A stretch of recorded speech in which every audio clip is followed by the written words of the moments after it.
Hello everyone and welcome to WGBS TV Live, brought to you by SupermanHomepage.com, the #1 Superman fan site in the world. My name is Steve Eunice. In this, our September 18, 2018 show, we're going to be covering a range of topics, including all the mayhem about Henry Cavill. We're also going to be turning to you to take your questions and comments on any particular Superman topic you would like to discuss, and to let you know how well all that works and how you can get involved in tonight's program. Let me introduce you to my co-host. I think he's on the line, just not seeing his picture. Welcome, Michael Bailey. Hey, Michael. Hey, Steve, can you hear me? I can hear you. I just can't see you at the moment. Whoop, he's just dropped out. Sadly, Michael does seem to be having some technical problems. We'll call him again now to try to get him on. Just see how that quickly works, and we'll tell you how to get involved in tonight's program. Are you there, Michael? Yes, you are, and now I can see you. Okay, very good. Do you want to let everyone know how tonight's program works and how they can get involved? Sure. Now, since WGBS Live is all about Superman, we want to hear from the Superman fans that are watching us live on Facebook. So around the halfway mark of the show, and if we don't have too much on the docket, which with this whole Henry Cavill thing, Lord knows how that's going to work, we'll start taking your calls. To do this, you'll need Skype and a reliable connection, which I had one of. Get on Skype, find Superman homepage, and message us that you'd like to join us. Wait for us to reply, please, and we'll get to you on the show about halfway through. Yes, and for those of you tuning in live via Facebook to watch tonight's show, below or next to that video, we invite you to post your comments and ask questions, and Michael and I will keep an eye on those comments throughout the show and react to them as necessary.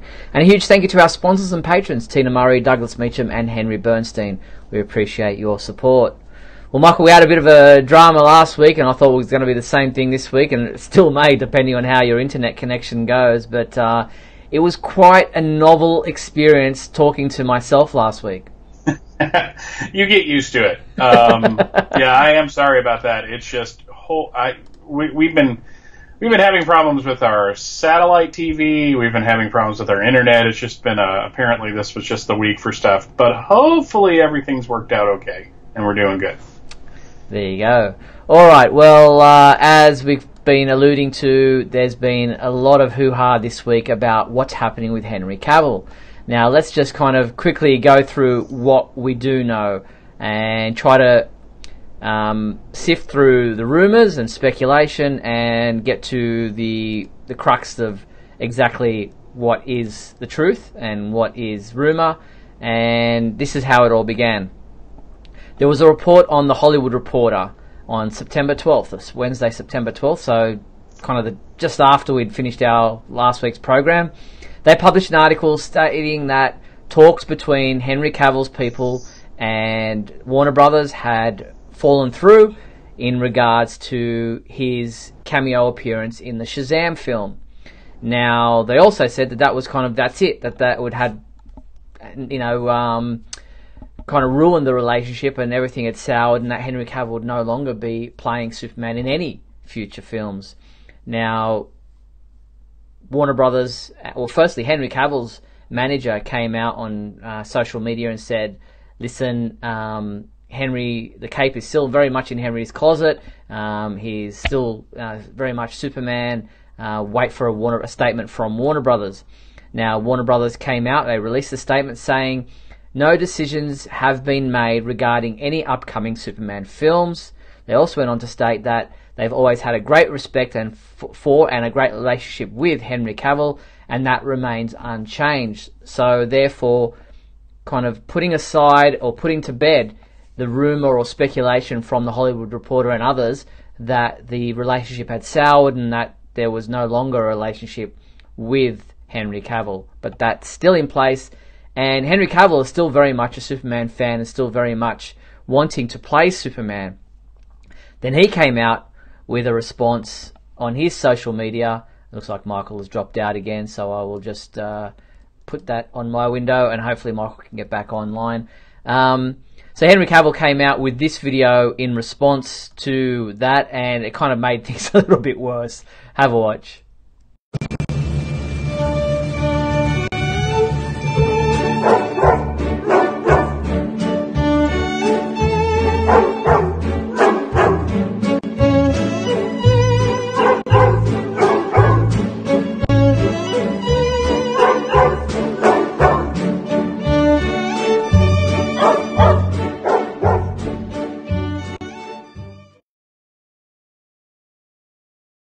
Now, okay, so there are people already commenting, Henry Cavill is not done playing Superman. He is not finished. This is just, as Justin says, a media frenzy. Warner Brothers have stated that they're still very much with Henry Cavill. They still very much have the relationship with Henry Cavill. But here's the crux of the matter. Here's the problem. They said that there's no decisions have been made regarding any upcoming Superman films. And that's important because while there might already be or might still be a relationship there with Henry Cavill, and while Henry Cavill still very much wants to continue playing Superman, there are no decisions being made about a Superman film. When any such decisions may be made is anyone's guess.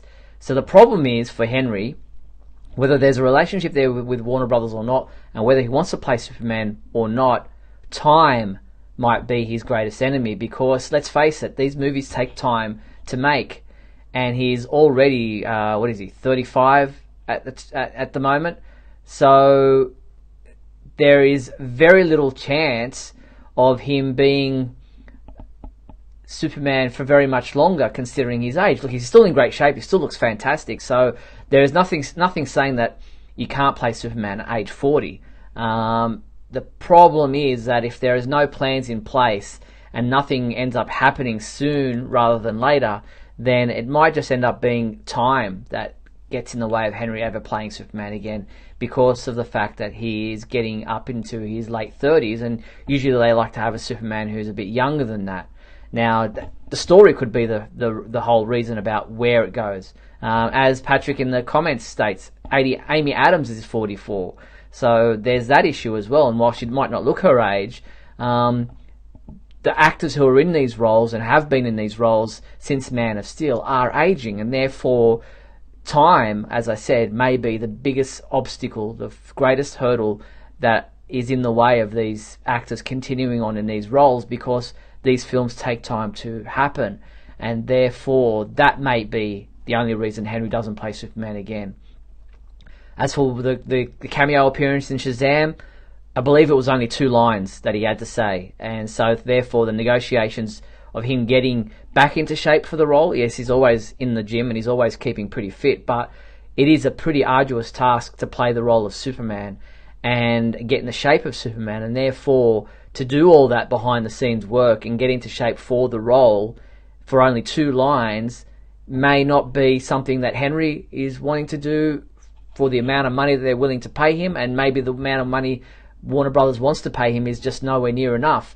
And so therefore you have to consider that if it's only a very short cameo, it might not be worth his while, especially if it's going to get in the way of him doing other projects, which we know he's involved in I think it's called The Witcher, is a new series that's happening. I think it might be on Netflix or Hulu or one of those streaming services. So therefore, that is a major problem and a major hurdle if he has to do this. And we know what the debacle happened with the Mission Impossible Fallout. You know, he wasn't able to shave the mo and come back to do the Superman pickups for Justice League, and how much of a massive problem that created. So if his role in this new TV series that he's doing requires him to have a totally different look than what he's required to have as Superman, then that could be a major issue for him. And so therefore, as I said, it's the only hurdle getting in the way of Henry Cavill playing Superman again is time, the factor of time, and when a new Superman movie might ever come into play again. So we just have to wait and see. It is very much a watch this space kind of situation. So that's where things are at with Henry. There's a lot of rumour and innuendo out there about who's going to be jumping in and taking his place, and some ridiculous suggestions out there. And just all it is are people jumping on the coattails of the Hollywood Reporter report, stating that Henry Cavill wouldn't be Superman again, which we know is not necessarily the case. As I said, there are no plans for a new Superman movie, so that might be where they're coming from with that. But all these people who are saying, you know, who should replace Cavill, there's no reason for them to replace Cavill if they've got plans in place for a Superman movie, which they don't at the moment. So any suggestions or any questions about who will replace Henry Cavill are null and void at this point in time, because we don't know when a new Superman movie might take place. If they're not another one for another 20 years, then why are we considering even talking about who's going to replace him? Because whoever you're going to suggest now will be too old for a movie in 20 years' time. So when they announce that, yes, they're going to plan a new Superman movie, that's when you start talking about who will play the role of Superman. Will it still be Henry Cavill, or will it be somebody else? Until they announce that there is a new Superman movie in plans, then there's no use discussing who's going to be playing Superman or who will replace Cavill, because it's just ridiculous to even think about it at this point in time. There's no reason to talk about who will play Superman until we know that there's a Superman movie to play in.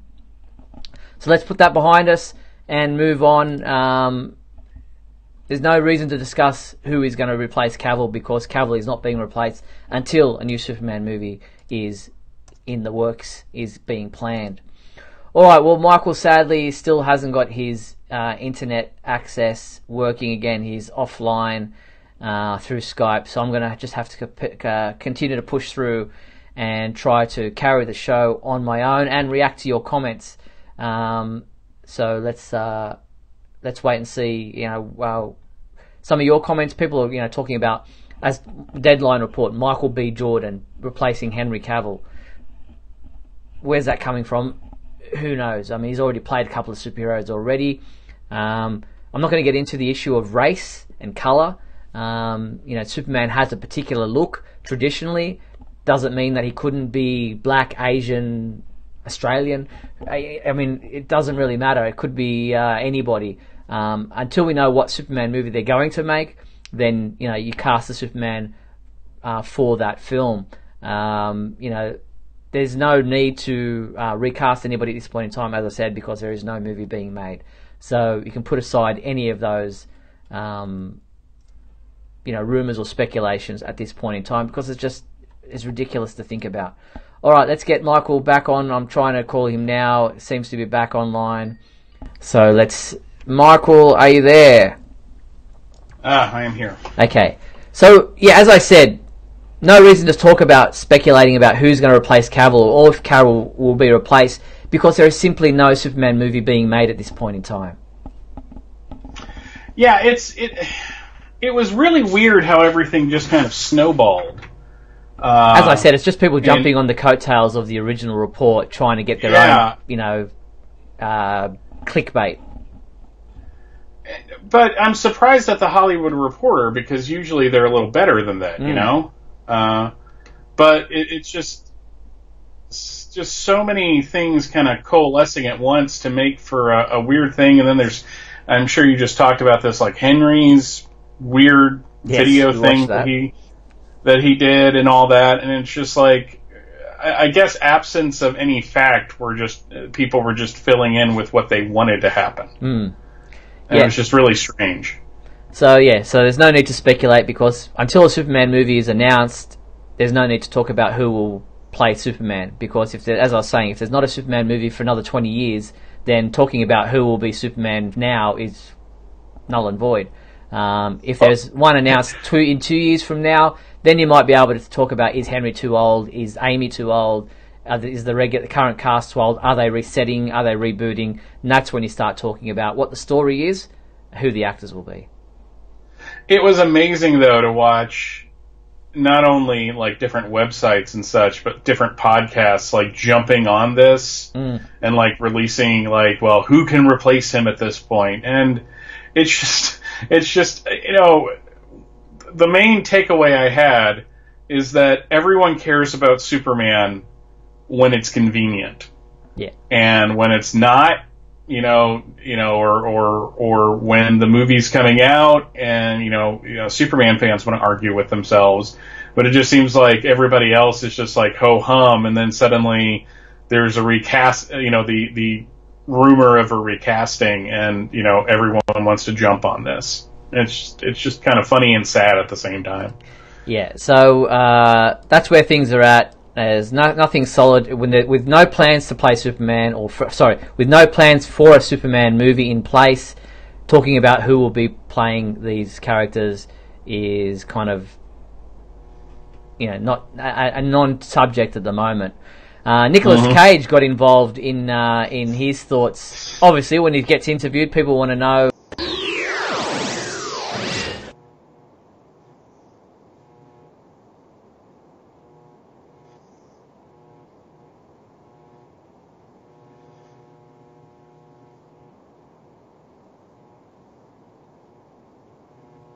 We'll start asking Nicolas Cage about his thoughts on what Henry Cavill's, about the whole situation. And he said that he actually enjoyed Henry Cavill's performance, that he thought that Henry was a good Superman, and he loved the anger that he brought to the role, which I think is where Nicolas Cage was with his thinking on Superman, that the whole alienation thing, and where he was going to be taking Superman as a character in his never-made Superman Lives film back in the 1990s. Yeah, that's not surprising at all. But the more, it's really funny. The more, for years, we had that one shot of the Nicolas Cage costume during one of the tests. Yeah, bad. And everyone was, like, horrified by it. But I'm looking at this one, and it's really not that bad. It looks like a Batman Forever type Superman suit, is how I've always kind of referred to it as, because it's got the sculpted rubber. But, yeah, I mean, Nicolas Cage and Tim Burton were, like you said, they wanted to emphasize that kind of, he's an alien, so he feels like an outcast, which, I mean, we could spend an entire hour going through every single bad quote and decision that studios have made for the past 20 years with regards to Superman. So, going into all that again, probably not the best. But, yeah, man, they really wanted to jump on this from all angles, and the best angle, I guess, is to bring Nick Cage into it. It was so crazy. As soon as I posted, and especially on Facebook, more than anywhere else, when I wrote Nicolas Cage talks Superman, Henry Cavill, and possible directors, people just went, "No, not Nicolas Cage, he can't be Superman." And I was just like, oh, people, please read beyond the headline. Actually click on a link for once in your life and read the story. No one was suggesting that Nicolas Cage would be taking over from Henry Cavill. It was just somebody asking him for his opinion, because one, he's a massive Superman fan whose own son is named Kal-El. Two, he was supposed to play Superman back in the 90s, as I just said, and people want his opinion on things. It wasn't suggesting that he's going to be playing Superman or as a possible replacement for Henry Cavill. So for crying out loud, for once in your life, click on a link and read the story. Well, it's funny that you say that, but I did see, independent of that, people posting that maybe it's time to give Nicolas Cage a chance. So I'm sure that was all joking, but everything, man, when we don't have anything to talk about, as in the fandom, not you and I on the show, but when we don't have anything to talk about, man, we will find things to talk about, won't we? Boy, and how. It's crazy. It was interesting because, I saw the article, the original article, and I was just like, well, that's too bad. I really liked him. I think the WB has bungled this. And then it was just like this. I don't think we've had something cascade like this in a really long time. I really can't think of, in the time of us doing either the audio live show or this live show, that we've had something that went so viral, so fast, was all of this, sound and fury that ended up signifying nothing. It was the most amazing thing I've seen in years. Just absolutely crazy the way things blow up so quickly online, and how people just want to give an opinion before actually reading any information, and go off half-cocked about something that they actually have no knowledge of or aren't fully informed about. But hey, it's the internet. This is very true. And it's social media, so there you go. That's it. Alright, well, let's move into the TV side of things and move away from the movie, because there is just no news on the movie at this point in time. And we finally have the casting announcement for who will be playing Lois Lane in the CW's superhero crossover come December. Elizabeth Tulloch, who is best known for her role in the TV series Grimm, has been cast in the role, and she'll be playing alongside Tyler Hoechlin's Superman in the 3-part Arrow crossover event. And here we have an image of Elizabeth, and the comments that people have made straight off the bat were, wow, Margot Kidder much? It's funny, when I saw the picture, I looked at my wife and said, I wonder if there's going to be anybody complaining that she's not a redhead. No, she looks great. I mean, she physically looks the part. There was that one, I think it was a Gary Frank image that everyone kept using, side by side. And I never watched Grimm, but I have friends who have, and every time I mentioned her online and said, well, I have never watched the show, like a bunch of people are like, no, she's great, she's going to be great, but just physically, like you can't get much better than that. Yeah, and there were a lot of people talking about the red hair, online about Lois doesn't have red hair, and but she has had red hair. She has been auburn hair. She has been brunette. She's been. Only thing she hasn't been, I think, is blonde. I don't think so. You're right. So look, I don't know. I've never watched Grimm either, and but just from the look, I think she looks the part, and she looks very much like I would imagine Lois to look. So yeah, I'm all for this casting. I haven't seen her or anything. I don't know what height she is compared to Tyler Hoechlin. I don't know, any other details other than some of the images that I've seen online. And I'm excited to see Lois in the Supergirl universe, in the Arrowverse, in this crossover. I think it's going to be fantastic, and I'm looking forward to seeing her portrayal. Patrick in the chat says she's no Kate Bosworth. Patrick, you're just trying to start something there. He's stirring. Yeah, he's stirring that pot because man, she was lousy. But no, the thing about the CW and the Berlantiverse, I guess is the best way to say it. A lot of people want to call it the Arrowverse. I think Berlantiverse is a little more on point.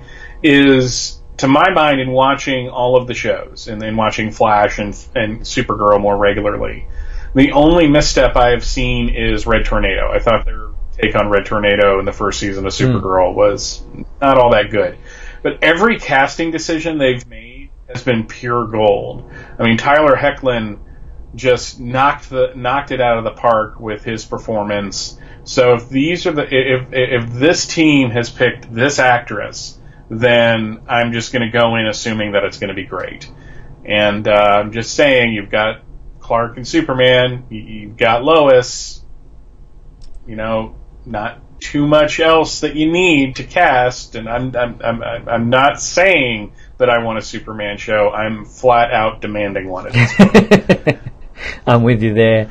And the 3-night crossover event will begin on The Flash on Sunday, December 9th, and then continue in Arrow on Monday, December 10th, and conclude with Supergirl on Tuesday, December 11th.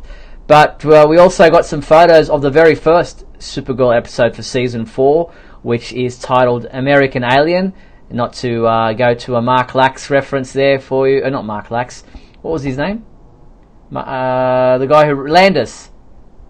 Yeah, Max Landis. Max Landis. Mark Lax in the comments there. And Max Landis, who wrote Superman American Alien. I don't know where they're going with the title, but we've got some photos for this particular episode, which introduces Nicole Maines as Nia Nal. Yeah, American Alien, I think, is just probably more to the overall theme they're going for with this season. If you're going to have Agent Liberty being kind of the leader of a movement that doesn't like aliens being on the planet and they're taking our jobs, then it's probably more that than referencing a poorly written Superman miniseries from a couple of years ago. Yeah, so titled American Alien, this episode will air in the US on the CW on, what is it? I'm just trying to find the actual date for the premiere, which I believe is Sunday, October 14th. So at 8 p.m. on Sunday, October 14th, you'll get the first episode of Season 4. Yes, sorry, Mark, I know you're not Max Landis. I apologise. The name's kind of just... I saw your name in the comments there, and I knew it was Max, and you're Mark Lax, so there was just that kind of crossover of names. Apologies. So, two things about these pictures. One, Jimmy is wearing a really shiny shirt there. I don't know what material that is, but that red shirt is very... What is that, velvet? Yeah, I'm guessing. But there's that one shot of Supergirl where she's got an expression on her face that was basically me throughout the last week watching the Henry Cavill thing unfold. Just that, like, huh? That one there. Yeah. So, but no, I'm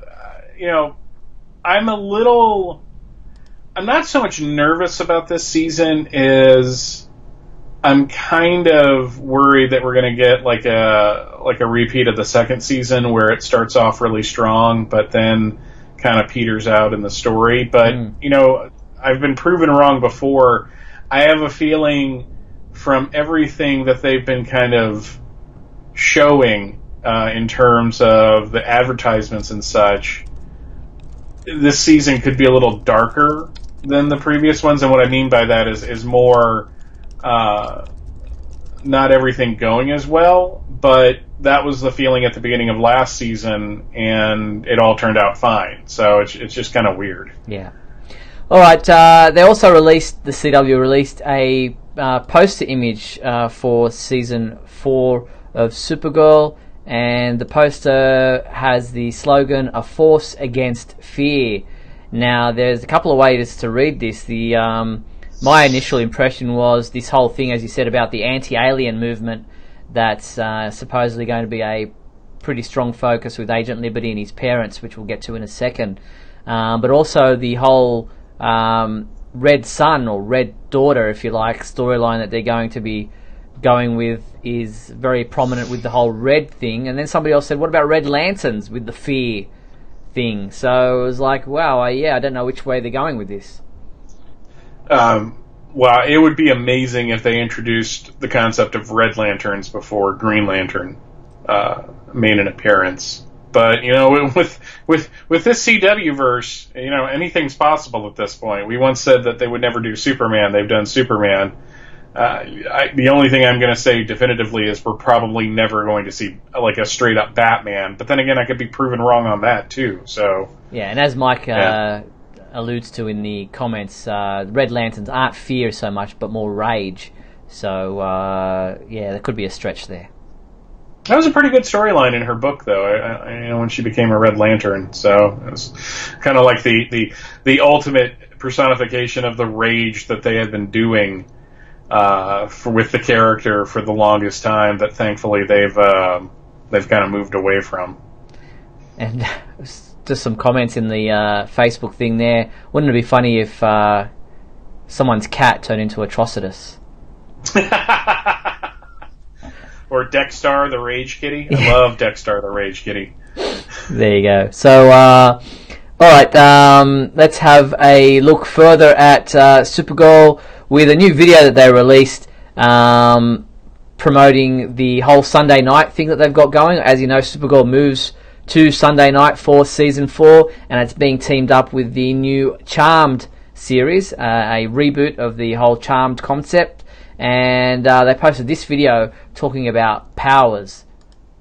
So let's take a look at Supergirl and the ladies from Charmed.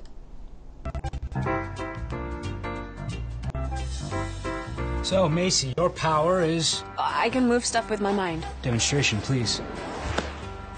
Impressive.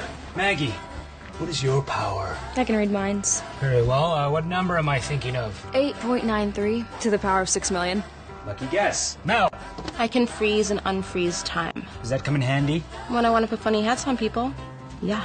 I see. And Kara. Well, I can fly. Of course. I run really fast. Naturally. Also, I'm crazy strong. Oh, sure. I can see through stuff. Got it. Basically, nothing can hurt me. Okay, now you're just showing off. My eyes shoot laser beams. Oh, come on. I can hear stuff from, like, miles away. Okay, we get it. Oh, and I can freeze things just by blowing on them. I can break through You walls. might be here for a while. Sundays are for the CW. Supergirl and the new series Charmed premieres Sunday, October 14th on the CW. So there you have it, Supergirl going through the list of all her powers, and the others calling her a bit of a show-off. No, this doesn't mean that Charmed and Supergirl are in the same universe. It's just a way of them doing a fun promotion. Yes, I'm Just because most of the CW shows are connected does not mean all of the CW shows are connected. Exactly. Alright, let's take a quick break. We're at the halfway point of tonight's program, and then we'll be back with more Supergirl talk right after this. Back shortly.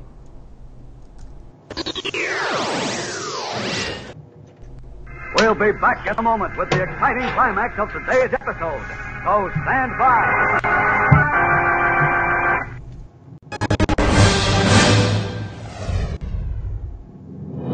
Look, up in the sky. It's a bird. It's a plane. No, it's SupermanHomepage.com, the #1 Superman fan site in the world. SupermanHomepage.com, covering the world of Superman from the 1930s to today. News, reviews, rumors, and reports. SupermanHomepage.com for all your Superman comics, TV shows, movies, cartoons, radio shows, and more. Everything you ever wanted to know about the Man of Steel and more. SupermanHomepage.com. Thanks, Superman Homepage, for all the support over the years. I really appreciate it. I'm Matt Bomer, the voice of Superman and Superman Unbound, and this is the Superman Homepage. Right here on Superman Homepage. When Lex Luthor unleashes his plan to destroy the world, you can be just like Superman. With a Superman Returns in Play-Doh suit, you can pretend to have all the muscles of a Man of Steel. Then, strap on the punch and crush gloves to hear the sound of every punch you throw. And feel flying sounds. This cape responds to every move you make, whether you turn left or right to save the day.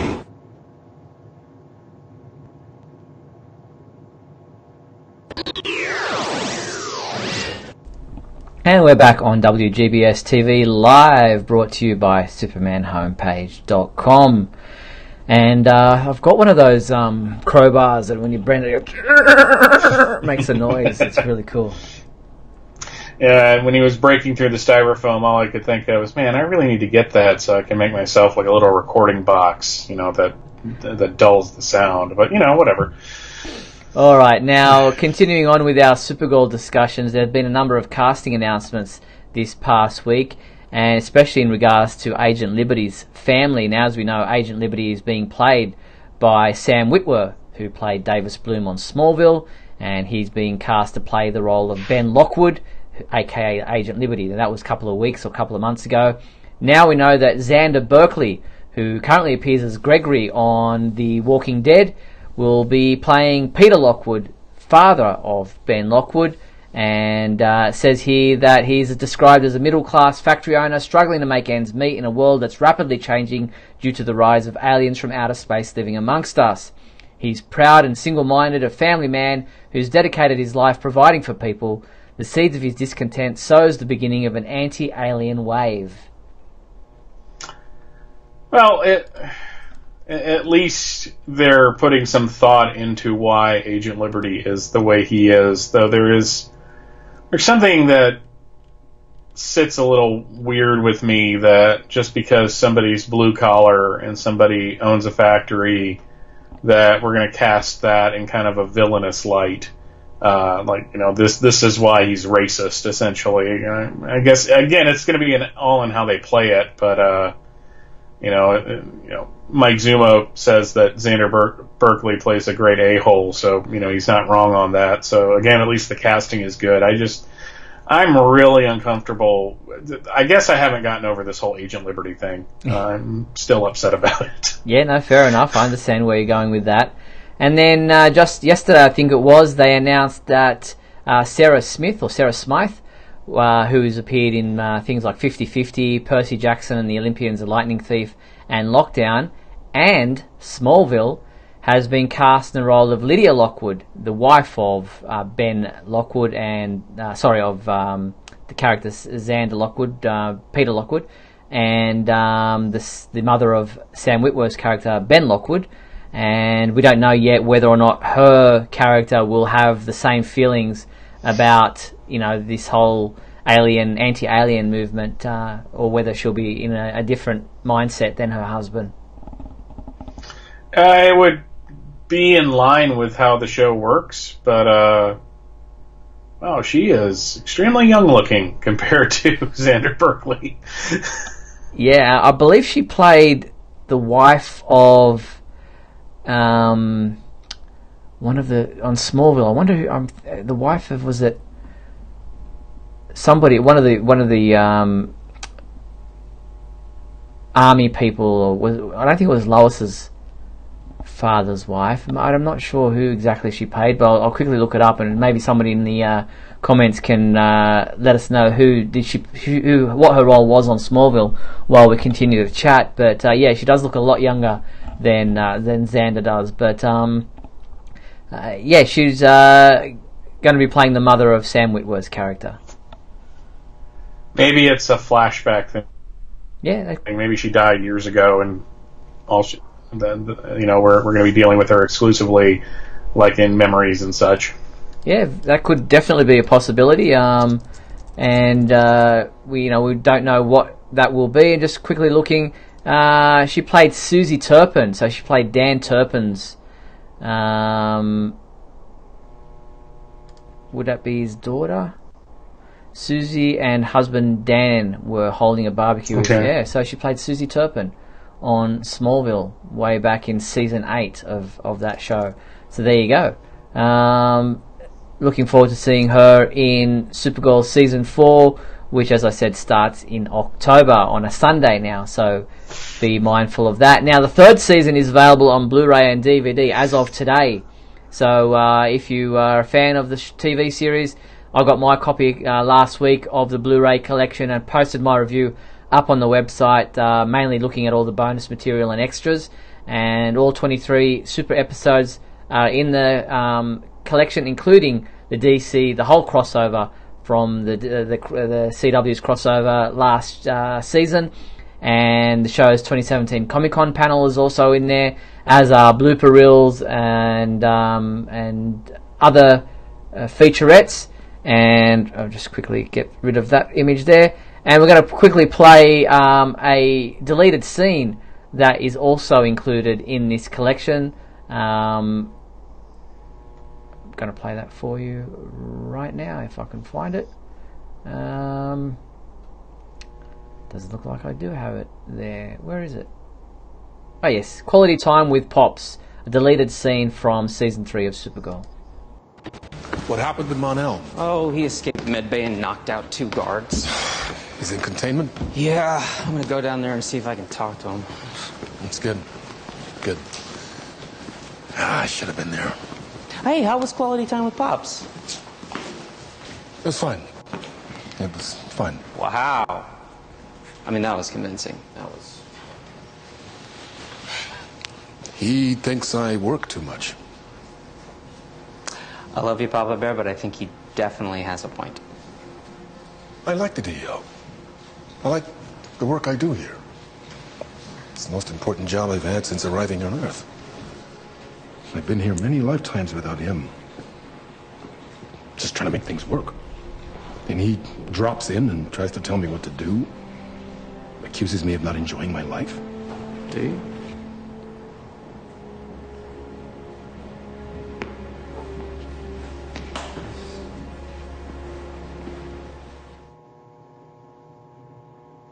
There you have it, season 3 of Supergirl, one of the deleted scenes that's included in the box set, and one of the longer deleted scenes. There's a couple of them in there that's just really weird, like John and his father exiting an elevator, and that's all they do, is they exit the elevator and walk, and it's like 3 seconds, and it's included there as a deleted scene. Go figure. Maybe they used everything that they could this season, and they're just finding stuff like random B-roll that's just lying around. So if you're interested, Blu-ray and DVD, season 3, the complete collection, buy it through our website. The links are there up on the Superman homepage. Alright, well, let's push on and go to the comic book side of things this week. And Superman number 3 came out this past week, and it's the part 3 of the Unity Saga story by Brian Michael Bendis. And our reviewer, Adam DeChannel, gave it a 4 out of 5, saying, "Last issue was not the best. It played to my inner fanboy and got a high rating on the showmanship and spectacle rather than a solid narrative. This issue, Bendis shifted the writing to the forefront, explaining the confusing finale and putting everything Superman holds dear in peril." Yeah, it was. It's interesting that every issue I come in and I have the exact same reaction. Oh yeah, this is Bendis. It's just with the way he writes the characters, the whole scene with Livewire.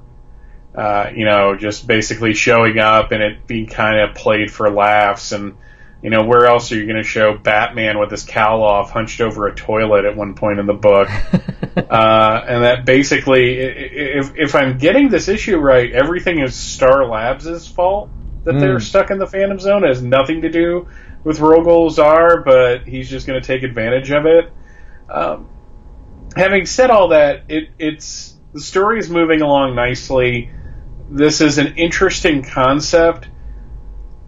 What it hit me this issue that it really didn't hit me in the previous issues is that Bendis is seriously channeling the Silver Age with this storyline, because everything's kind of this goofy plot. I mean, he's doing a lot of, he's got a lot of character work in there, and the whole thing between Jaxer and Rogol Zar was very well done. Props to Bendis for popping in the name Wegthor. The name of the moon that Jaxer destroyed. But it just occurred to me that this is something I can almost see the Kurt Swan cover from 1965 of "The Earth has been trapped in the Phantom Zone. What are we going to do?" So there's serious stuff going on, but there's also this lighthearted quality to it that makes the book fun to me. Yeah, it is. It's a fun read, and the early pages with Livewire really set up that feeling, and it was just real. It was the Superman that I like to read. He's kind of got these quips going, but he's also very serious about getting to the core of the matter. But he doesn't lose the humor and everything, and doesn't and the inner monologue, inner dialogue, if you like, of Superman. Thinking about and hearing Superman's thoughts is always interesting as well. Yeah, especially when he was thinking about the fact that it's not that he doesn't want Livewire to be rehabilitated. Livewire has to want to be rehabilitated. And that is something that we really haven't gotten from Superman in a really long time. That the last time I can really think of it being played with is the end of the Chris Roberson run of Grounded, where Livewire is basically rehabilitated. Yeah. Or there's that chance. It's all about giving people a chance and helping them. It's not that Pete Tomasi or Dan Jurgens weren't doing good work in the past couple of, the past few years of books, but it was all, a lot of that was just cleaning up the mess left over from the New 52. So you had a lot of work to do there. But Bendis seems to be really playing with the idea that that Superman Superman doesn't simply want to go out there and bust heads. He really wants the best in people. Yeah. And so seeing that scene with Livewire, it's wow, that was really kind of cool to see, even if it's kind of comedically played. Yeah, and it seems to be a theme with Livewire from a number of comic books and TV shows. With Supergirl, that did the same thing, where she had to team up with Kara to try to beat somebody else. So it seems to be a theme with Livewire, where they try to rehabilitate her, or there's that want from her to try to be as good, but even though she's got that snarky side of her, she's still not as evil as some of the other villains or rogues we come across. Now, I used to not be a fan of the character. In fact, on the animated series, I found her kind of obnoxious. It wasn't anything about the performance. I just didn't like the character. But between, the end of Grounded and especially the Supergirl series, I've kind of changed my mind on it. So when I saw her, it was kind of a pleasant, oh, there's Livewire. That's kind of cool that we're bringing back this villain who we haven't seen in a while. So, but, it's just, if people might be complaining that the storyline's padded or it's not, it's going along slowly. I think the ending to this issue of Rogol Zar commanding an army of people coming at Superman is probably one of the better ways you can leave the issue, because it's now we have to wait for the conclusion to this. Yep. All right. DC released their solicitations for December 2018 this week, and there were a number of comic books of interest. One of them was obviously Superman number 6. It's the moment you never thought you'd see. Superman must team with General Zod to defeat Rogol Zar or risk banishment for all three in the cold prison of the Phantom Zone forever. Whatever you do, do not skip to the last page. The end of this issue changes the lives of Superman and his family forever as the Unity saga continues. Yeah, I saw that, especially with that cover. It was it's a pretty interesting solicitation and pretty dire looking cover there with the S symbol and I don't know if that's Supergirl. I don't know John. What's going on there, or John or whatever. But yeah, just this issue changes the life of Superman and his family forever. I mean, between that and what's going on in action, just I think Bendis is kind of trolling the people that were freaking out about what's going to happen to Lois and John with this sort of thing. Yeah, and we also have Supergirl number 25, and this is a supersized issue of Supergirl. Supergirl and Krypto go back to the scene of the crime, the ruins of Krypton, with Zinder hitchhiking. Supergirl is not only there to find clues on who the killer of Krypton are, but to pay her respects to her dead family and friends for the first time since she left the planet. But a mysterious caretaker whose duty is to protect Krypton's remnants at all costs attacks and won't let Kara through.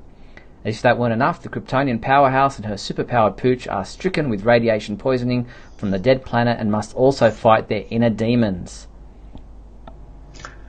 That sounds exciting. Thankfully, this return to Krypton will not be cut out of the film like it was in Superman Returns, which is a terrible joke, but I'm going to keep making it.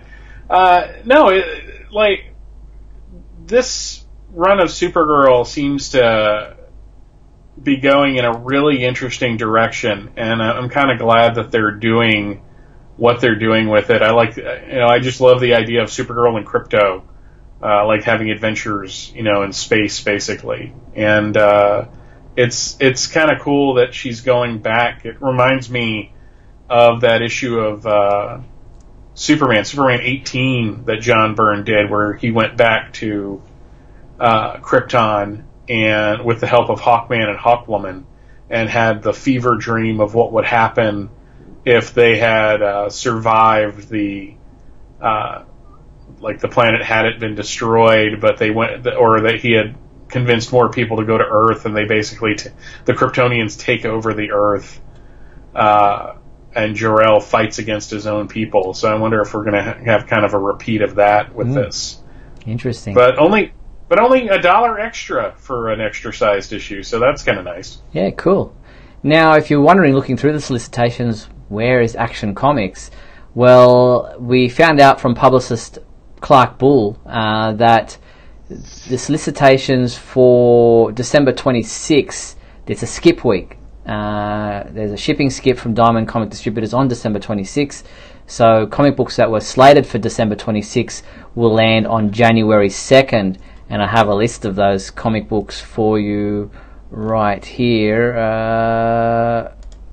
right there. So shipping advisory, important note on this month's solicitations: due to the shipping skip week on December 26th, following titles originally scheduled to go on sale on that date will now be on sale January 2nd. And as you can see, that includes Action Comics 1006, Injustice vs. Masters of the Universe number 6, and that's pretty much it for Superman fans as far as that skip week is concerned. So you just have to wait another week. That is a long list of books. Or another year. To just be skipping, basically. That is really weird. Yeah, I guess that's what happens when you get a skip week. That's when it falls on Christmas Day. Mm-hmm. Absolutely. Alright, so if you're wondering why there was no Action Comics listed in the December solicitations, now you know. Alright, so let's continue on. And what else do we have this week? Well, there's, as far as what books are available this week, shall we have a look at this week's books? So there's The Death of Superman Part 1, Chapter 8, Proof. Digital comic is out this week. There's also, I'm just going to load them all up right one after another. We have here, I'll turn that last one off, it's a bit big. Injustice 2, number 34, print edition. So that's out this week as well. Injustice versus Masters of the Universe number 3, the 6-issue miniseries, issue 3, is out this week, as is Justice League number 8, which is available in a Joker variant cover and a pencil sketch version of that same cover. Also out this week is Injustice Gods Among Us Year 1, Book 1, the Deluxe Edition. That's out this week. And also the trade paperback Justice League No Justice, also out this week from DC Comics. Yeah, it's a lot of stuff for Superman fans to buy, despite there not being a regular Superman book out. That's kind of interesting. Yeah, no Superman or Action Comics out this week. Justice League number 8 is the main one, and we will have a review of that book up on our website first thing, like 8:30, 9 o'clock tomorrow morning, US Eastern Time. So if you're wondering whether or not you're going to be buying that one, you'll be able to read our review up on the website as of the morning of Wednesday, September 19th. Alright, we mentioned this one last week or a couple of weeks ago, was the Batman versus Superman diorama from Sideshow Collectibles. It is now available to pre-order, and along with that pre-order announcement, we received a number of images from Sideshow Collectibles showing a number of different angles of this diorama, and the close-ups look really impressive. The creases in Superman's costume. The base is of the Fortress of Solitude crystals, which are kind of breaking and snapping under Superman's feet there. And also there's a version which has heat vision for Superman's eyes that you can also purchase. The red angry eyes of anger, or whatever people are calling them.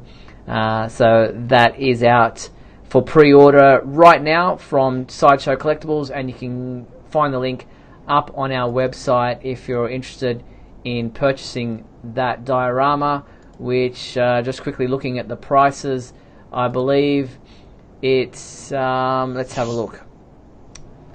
It's $699 US for the exclusive edition, and the collector's edition with, I think, the red eyes is $685. Actually, no, without the red eyes is $685. Just a little bit out of my price range. I was about to say, who is this for? I mean, seriously. Batman and Superman fans. Or fans who like to watch the two fight, which is sadly a lot more people that I'm comfortable with. But it's just I don't know. I just, maybe it's because, I'm out of like buying high-end stuff and action figures and such, or maybe it's just because I'm worried about the economy just in general. But just, a $700 Superman Batman action figure set, no matter how nice, is just insane to me at this point.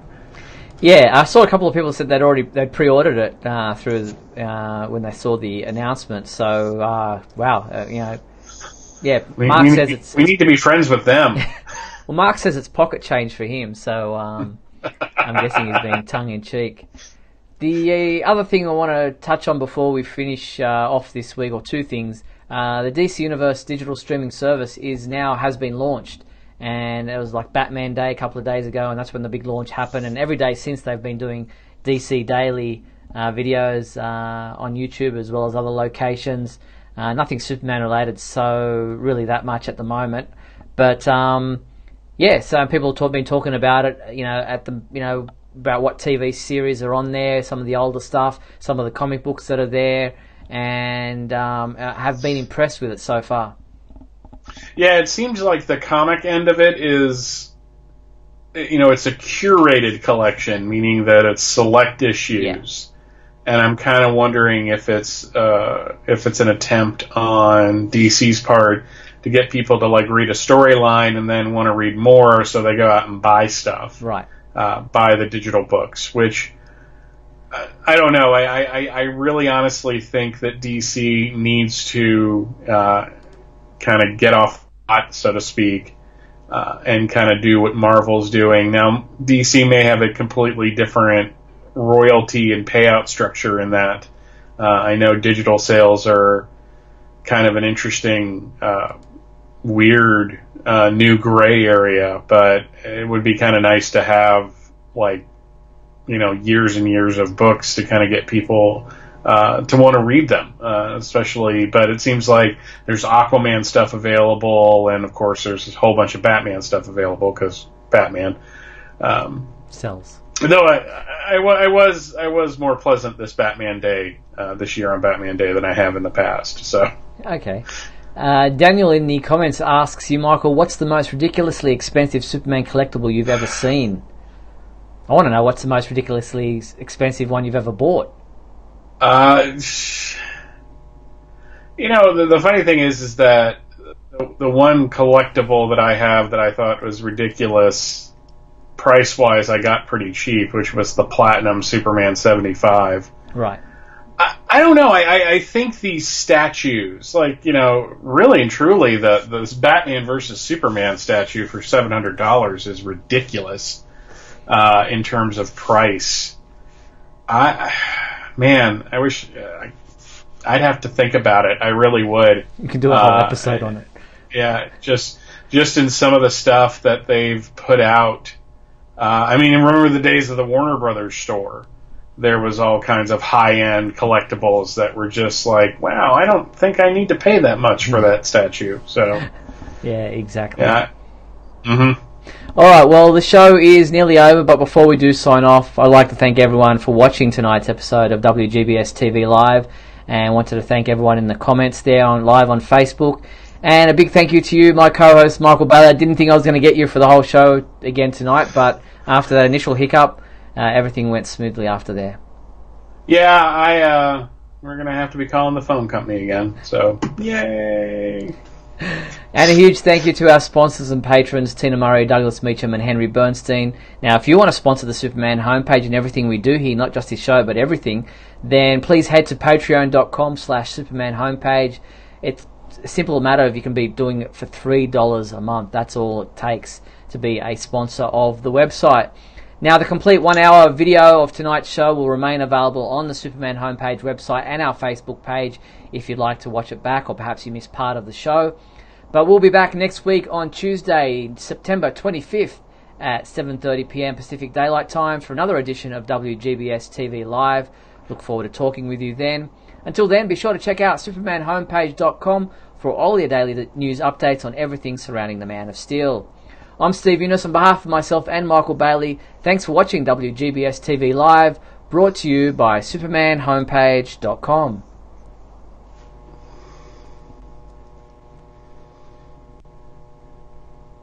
It's 1:30.